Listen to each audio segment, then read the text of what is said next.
Rouletabille chez le Tsar. D'après Gaston Leroux.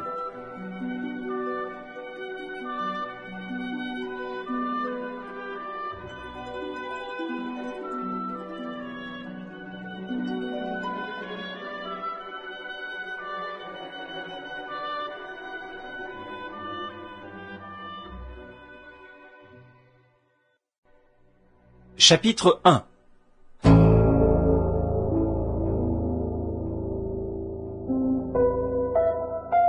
Gaieté et dynamite. Barinia, le jeune étranger est arrivé. Où l'as-tu mis? Oh, il est resté dans la loge. Je t'avais dit de le conduire dans le petit salon de Natacha. Tu ne m'as donc pas compris, Ermolai? Excusez-moi, Barinia, mais le jeune étranger, lorsque j'ai voulu le fouiller, m'a envoyé un solide coup de pied dans le ventre. Lui as-tu dit que tout le monde était fouillé avant d'entrer dans la propriété, que c'était l'ordre, et que ma mère elle-même s'y soumettait? Je lui ai dit tout cela, Barinia, et je lui ai parlé de la mère de madame. Qu'est-ce qu'il t'a répondu? Qu'il n'était pas la mère de madame. Il était comme enragé. Eh bien, fais-le entrer sans le fouiller. Le pristav ne sera pas content. Je commande. Ermolai s'inclina et descendit dans le jardin. La Barinia quitta la véranda où elle venait d'avoir cette conversation avec le vieil intendant du général Trebassov, son mari, et rentra dans la salle à manger de sa datcha des îles, où le joyeux conseiller d'Empire, Ivan Petrovitch, racontait aux convives amusés sa dernière farce de chez Kubat. Il y avait là bruyante compagnie, et le moins gai n'était pas le général, qui allongeait sur un fauteuil une jambe dont il n'avait pas encore la libre disposition depuis l'avant-dernier attentat si fatal à son vieux cocher et à ses 2 chevaux pis. La bonne farce du toujours aimable Ivan Petrovitch, un remuant petit vieillard au crâne nu comme un œuf, datait de la veille. Après s'être, comme il disait, récuré la bouche, car ces messieurs n'ignorent rien de notre belle langue française qu'ils parlent comme la leur, et dont ils usent volontiers entre eux pour n'être point compris des domestiques. Après s'être récuré la bouche d'un grand verre de mousseux pétillant vin de France, il s'esclaffait. Et nous avons bien ri. À votre santé, Matrena Petrovna.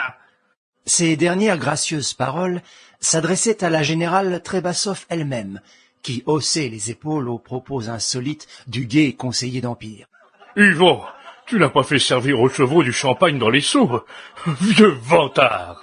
protesta jaloux Athanase Georgievitch, l'avocat bien connu pour son solide coup de fourchette et qui prétendait posséder les meilleures histoires à boire et qui regrettait de ne pas avoir inventé celle-là.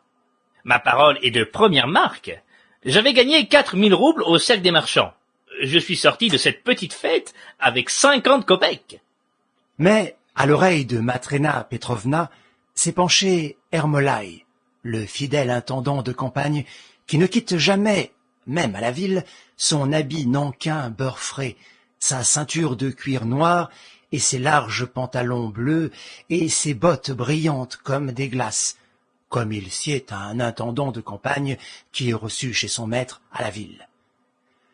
La générale se lève, après un léger coup de tête amical à sa belle-fille, Natacha, qui la suit des yeux jusqu'à la porte, indifférente en apparence aux propos tendres de l'officier d'ordonnance de son père, le soldat Boris Morazov, qui a fait de si beaux vers sur la mort des étudiants de Moscou, après les avoir fusillés par discipline sur leur barricade.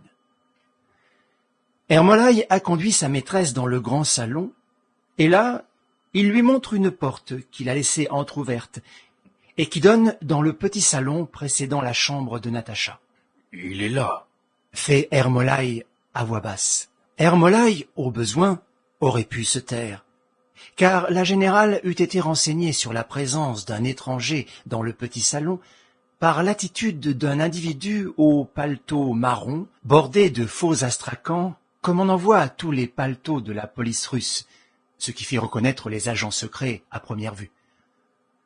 L'homme de la police était à 4 pattes dans le grand salon et regardait ce qui se passait dans le petit salon par l'étroit espace de lumière Sample complete. Ready to continue?